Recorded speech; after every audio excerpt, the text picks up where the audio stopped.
little review.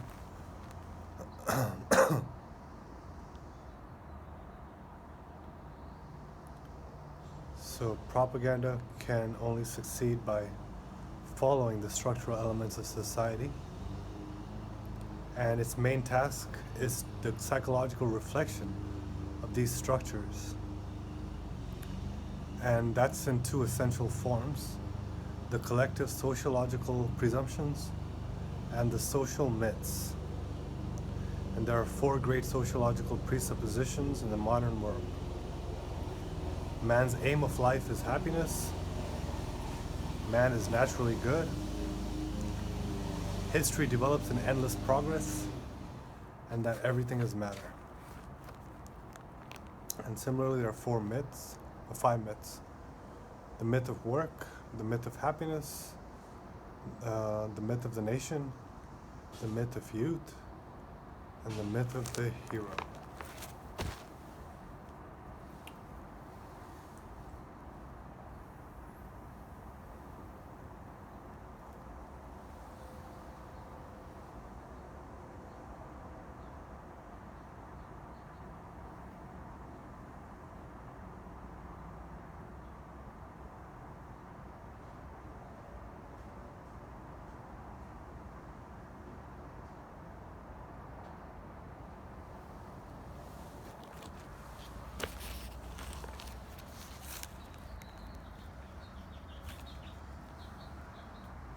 Propaganda is forced to build on these presuppositions and to express these myths, for without them nobody would listen to it.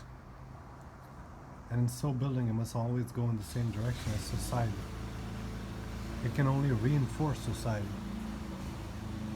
A propaganda that stresses virtue over happiness and presents man's future as one dominated by austerity and contemplation would have no audience at all. That's what I was trying to do. Didn't like that. Can't talk about religion at the club. Can't talk about the virtue of individuals in the club. Because we're just here to be happy. If you're happy and you know it, clap your hands.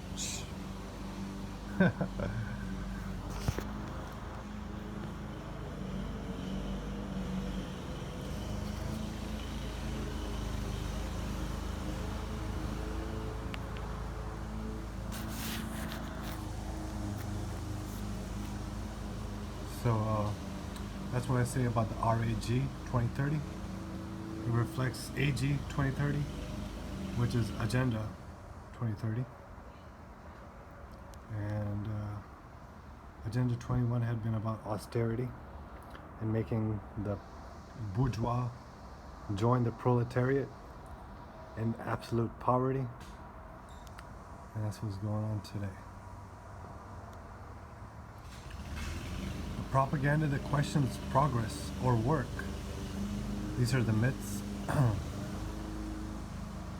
Would arouse disdain and reach nobody. I guess I'm a nobody, it would reach me. So progress or work, you cannot question it because it's against the myth of society. It would immediately be branded as an ideology of the intellectuals. Yeah, that propagandist at the club. She was like that fat girl in Next Friday.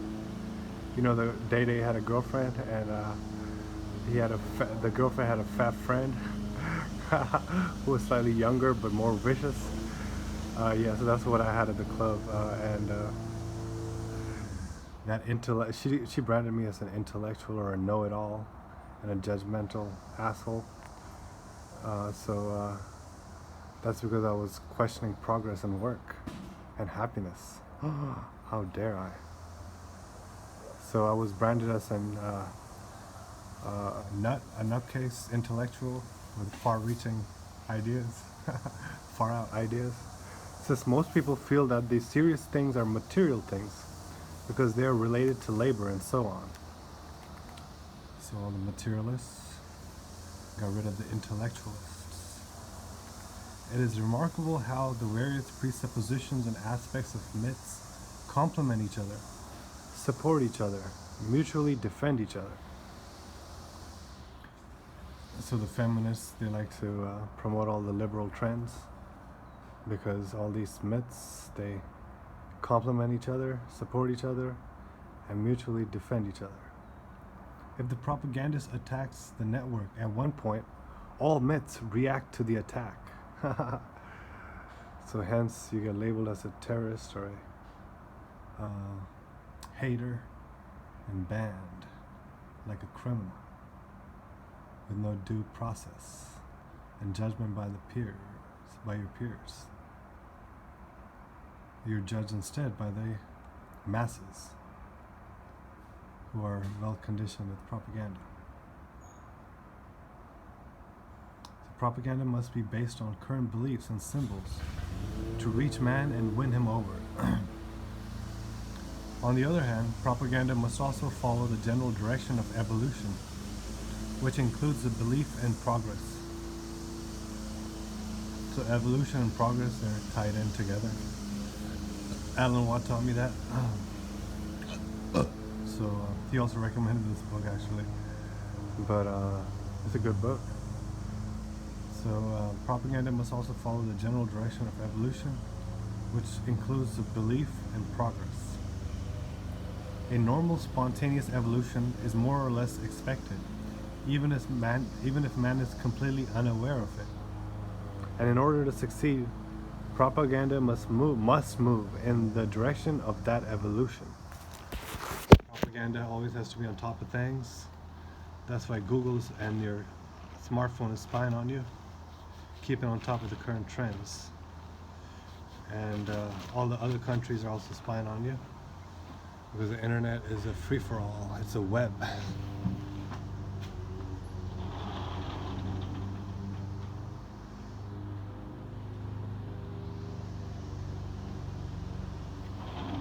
I'm going to take another short break.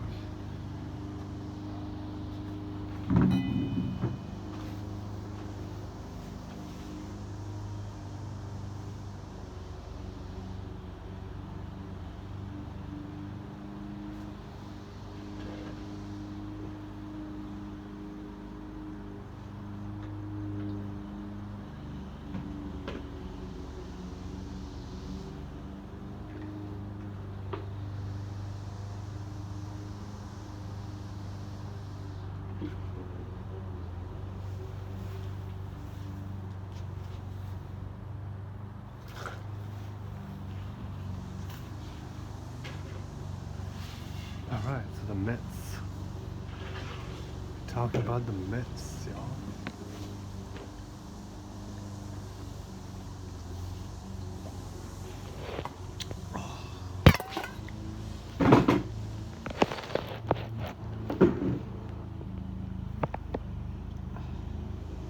The progress of technology is continuous. Propaganda must voice this reality, which is one of man's convictions. So when I was at Amazon, they were doing some propaganda for the robotic technology that they have, and even going so far as to dismiss humanity. They said, so what if it replaces humans? They're better than humans. They don't ask questions or say no.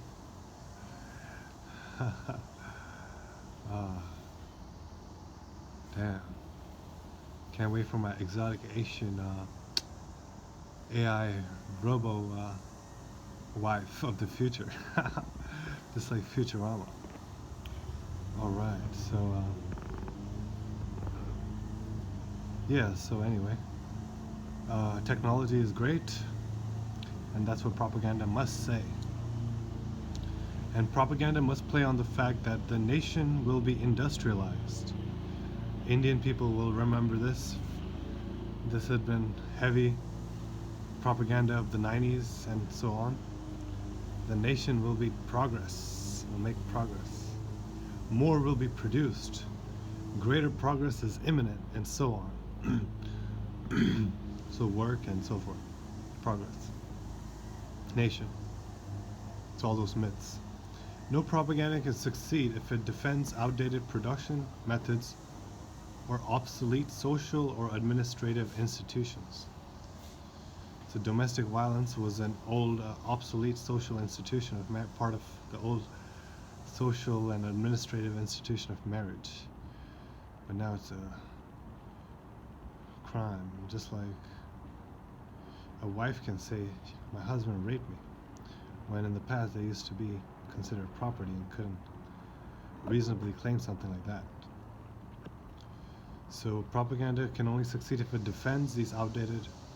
It cannot succeed if it defends the outdated things, ideas. Old think. Old think is a crime. That's crime think. So though occasionally advertising may profitably evoke the good old days, sometimes advertising likes to use the good old days, but political propaganda may not. So the politicians don't like to talk about the good old days. Only the people do. Usually the old people who remember certain old values being lost.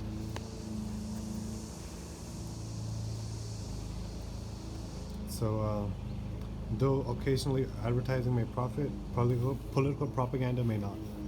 Rather, it must evoke the future. So political propaganda always evokes the future, or hope we can believe in. That's what Obama said. He's all about hope, and he's all about change we can believe in. It's all about the future. The tomorrow that beckons.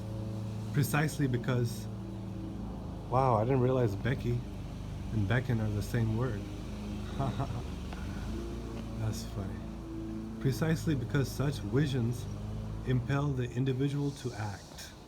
The propaganda is about action again, hence it must always give you dreams of the future. But in this straining toward the future, the propagandist must always beware of making precise promises. Yeah, that's what I said earlier too. Cannot make precise promises, assurances, commitments.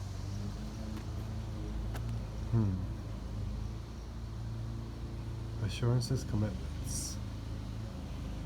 Propaganda thoughts who thought they had value try to sell me the commitment. But it wasn't a commitment, it was a carrot on a stick. Get me chasing. Anyway, precise promises. They don't make precise promises. Nowhere in a marriage contract or in a negotiation you'll hear precise promises from the Tatiana. It would all be vague and using myths and presuppositions and assurances, of course. They love to give those assurances and put you to sleep. Goebbels constantly protested the affirmations of victory emanating from the Führer's headquarters. So he protested against the demonstrations of victory. The pull towards the future should refer to current general currents of society rather than to precise events. So it was too precise to celebrate a victory. You have to talk about things like Bush did. Bush went to Iraq and said, Operation Mission Accomplished, or something like that. Or Liberation Achieved, or something like that. So it was all about the future that they wanted, which is a Iraqi government that was a puppet of America. So therefore they started celebrating the future, not the past. Nevertheless, the promise made by Khrushchev. Oh shit, that's what marriage is all about too for these Tatianas, huh? It's all about the future.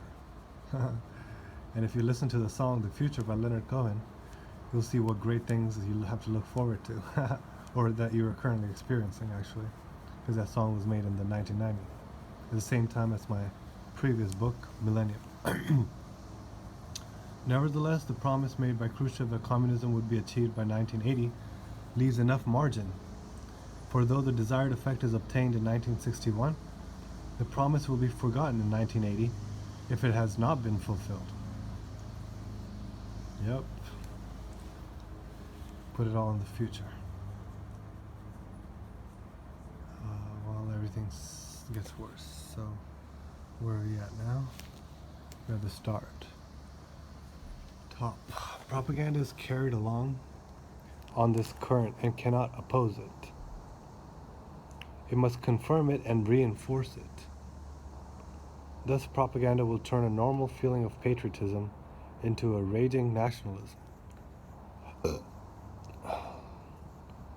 It not only reflects myths and presuppositions, it hardens them, sharpens them, invests them with the power of shock and action. That's what these liberals are doing, trying to do. These Antifa types. They have been hardened, sharpened, and now invested with the power of shock and action. It is virtually impossible to reverse this trend. In a country in which administrative centralization does not yet exist, one can propagandize for centralization, because modern man firmly believes in the strength of a centrally administered state. But where centralization does exist, no propaganda can be made against it. Federalist propaganda, true federalism, which was what America was about, which is opposed to national centralism, which is what America is about. Not such supranationalism, which America is going to be about, as the so-called Soviet or European federalism. So propaganda cannot be made against the centralization. Federalist propaganda can never succeed because it is a challenge to both the national myth and the myth of, should I add, international progress. So UN just recently set a condemnation against vaccine nationalism, or countries where people do not agree that the government has a right to mandatorily vaccinate its citizens. So that's against, that's a federalist propaganda, that's not a supranationalist propaganda, therefore it can never succeed, it says. America can never succeed. And Biden will make sure America, which was never great, will stay a puppet of the United Nations and China. And the Eastern Bloc countries, really. So this nationalism is a challenge to both the national myth and the myth of progress. Every reduction, whether to a work unit or an administrative unit, is seen as regression. So all the reductions are no good. Indian propaganda is always talking about how the GDP is going up, G. So it's all about more. Same with the Tatianas. Because when the Tatianas talk about their romantic affairs, they're in a group setting, so it's obviously under the influence of propaganda. So they always want their fellow comrades to get more. At the detriment of the group now, it seems, but still they don't stop. Can't stop, won't stop,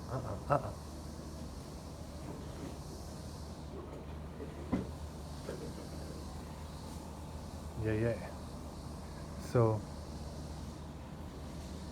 they don't want regression. It's all about progress. Of course, when we analyze, that's why even like 35, 40, 45-year-old Tatianas, they still think they got the same value as when they were 20, 25. Still operating in the same mindset because things haven't changed that much, even though they're starting to change that much already.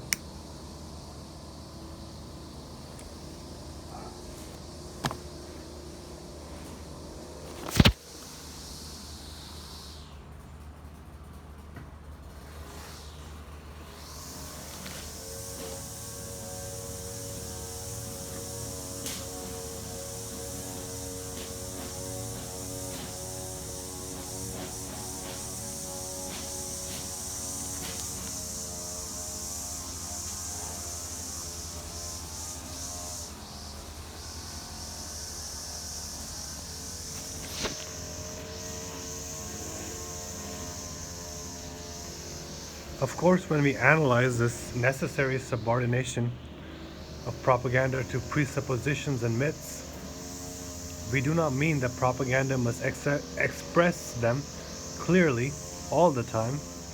It need not speak constantly of progress and happiness, although these are always profitable themes, but in its general line and its infrastructure, it must allow for the same presuppositions and follow the same myths as those prevalent in its audience.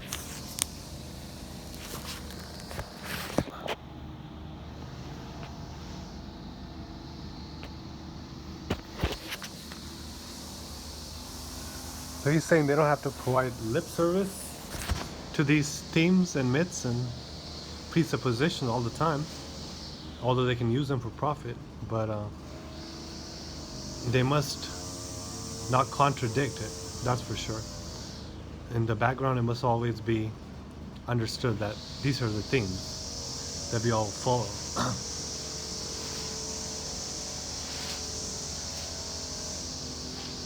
So when you drop red pill bombs on these females, especially if they're interested in you, they're not bound to take it very logically because you cannot contradict these presuppositions and societal myths,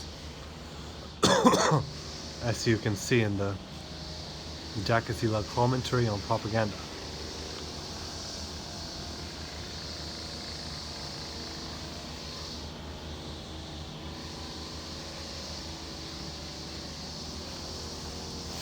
Okay.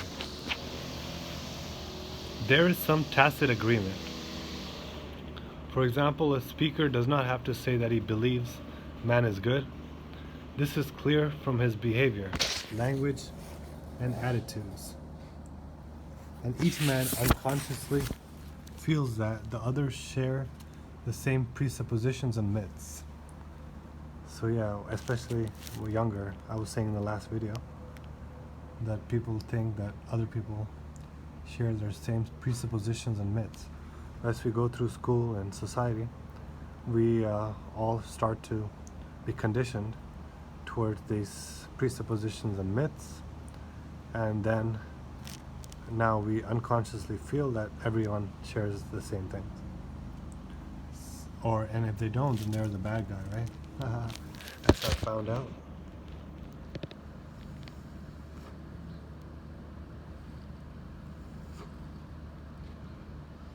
Anyway, in a smoking token, a person listens to a particular propaganda because it reflects his deepest unconscious convictions without expressing them directly. Similarly, because of the myth of progress, it is much easier to sell a man an electric razor than a straight edge one. So all these myths reflect our actions and decisions.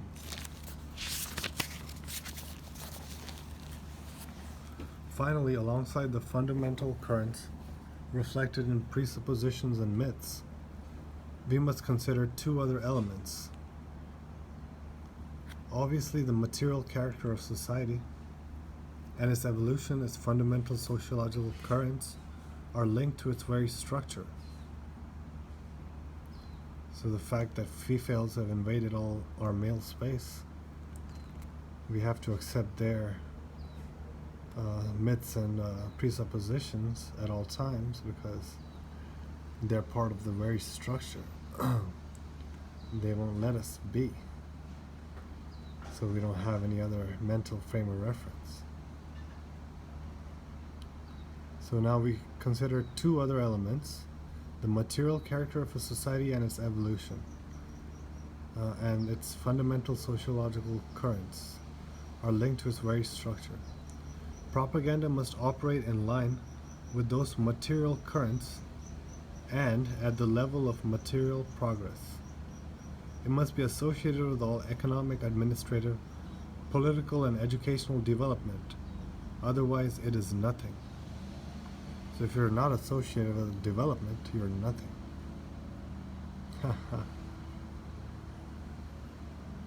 You're a lower status male. A sigma, or a delta, or an epsilon submoron. It must also reflect local and national idiosyncrasies. Local and national. So in France, the general trend towards socialization can be neither overridden nor questioned. The political left is respectable. The right has to justify itself before the ideology of the left, in which even rightists participate. Same with the culture in these liberal, trendy areas. We have to respect the respectable left. All propaganda in France must contain and evoke the principal elements of the ideology of the left in order to be accepted. But a conflict is possible between a local milieu and the national society. A conflict is possible between a local milieu and the national society. The tendencies of the group may be contrary to those of the broader society. In that case, one cannot lay down general rules. I think this is the goal of the MGTOWs and the men's rights predecessors, is to reach out to the broader society of men and help them realize these truths. Sometimes the tendencies of the local group win out because of the group's solidarity. It's the same we see in California. I was talking about the liberal trendies winning out because of their solidarity. And sometimes the general society wins out because it represents the mass. Sometimes a local group, sometimes a general society. In fact, when I got kicked out of the club, Trump passed a executive order saying that organizations and institutions, he was talking about colleges, universities of this liberal states, I guess, that receive money from the federal government, they have to respect the rights of opposite opinions and not have these cancel culture going on with these libtards kicking out conservatives because they don't agree with their opinions and advocacy issues, like abortion is bad, will get banned at a university because it's not sensitive to the the female gender or something. But that's their right, and their religious right, and their free right to protest what they see as an injustice. So, Trump signed an executive order that universities can't ban people based on their opinions and their beliefs. So sometimes society wins out because of unanimity of the mass instead of the group, local group. In any case, propaganda must always choose the trend that normally will triumph because it agrees with the great myths of the time, common to all men. The Negro problem in the American South is typical of this sort of conflict. The local Southern milieu is hostile to Negroes and favorable to discrimination, whereas American society as a whole is hostile to racism. It is almost certain, therefore, despite the deep-rooted prejudices and the local solidarities, that racism will be overcome. The Southerners are on the defensive. This was in 1965, I want to remind you again. The Southerners were on the defensive. They had no springboard for external propaganda, for example, toward the European nations. Propaganda can only go in the direction of world opinion, that of Asia, Africa, almost all of Europe. Above all, when it is anti-racist, it is helped along by the myth of progress. Bob Marley used the myth of progress in his music too a lot, actually. One of the things I don't like about him. It follows that propaganda cannot be applied everywhere alike, and that, at least up to now, propaganda in both Africa and Asia must be essentially different from propaganda in the rest of the world. And that's true. There's not so much, or there used to not be so much feminism in the propaganda in Africa and Asia. But now shit has changed. America spent a lot of money in India to push the feminist agenda for the last decade. We stress, at least up to now, because those countries are being progressively won over by Western myths and are developing national and technological forms of society. Society. But for the moment, these myths are not yet everyday reality. In 1965, flesh and blood, spiritual bread, sacred inheritance, as they are with us. So the myths are our everyday reality, our flesh and blood, the spiritual bread and sacred inheritance with us. To sum up, propaganda must express the fundamental currents of society. So in this respect, a high-ranking officer made a completely valid criticism of the psychological campaign in Algeria in 1961 when he pointed out the weakness of the Lasseroy system was to stress the material environment of the Algerian population without taking into account its instincts and myths, its nationalism, and its adherence to Western ideologies. So propaganda must express the fundamental currents of society. To sum it up. Next we have timeliness.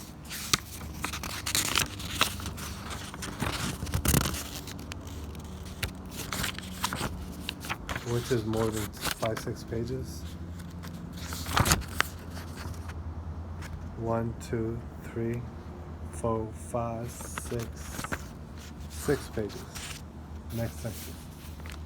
So that's the second subsection called Fundamental Currents in Society. We already finished the first subsection of the second section of chapter 1, which is knowledge of the psychological terrain. And it's Kunal checking out with another video on propaganda.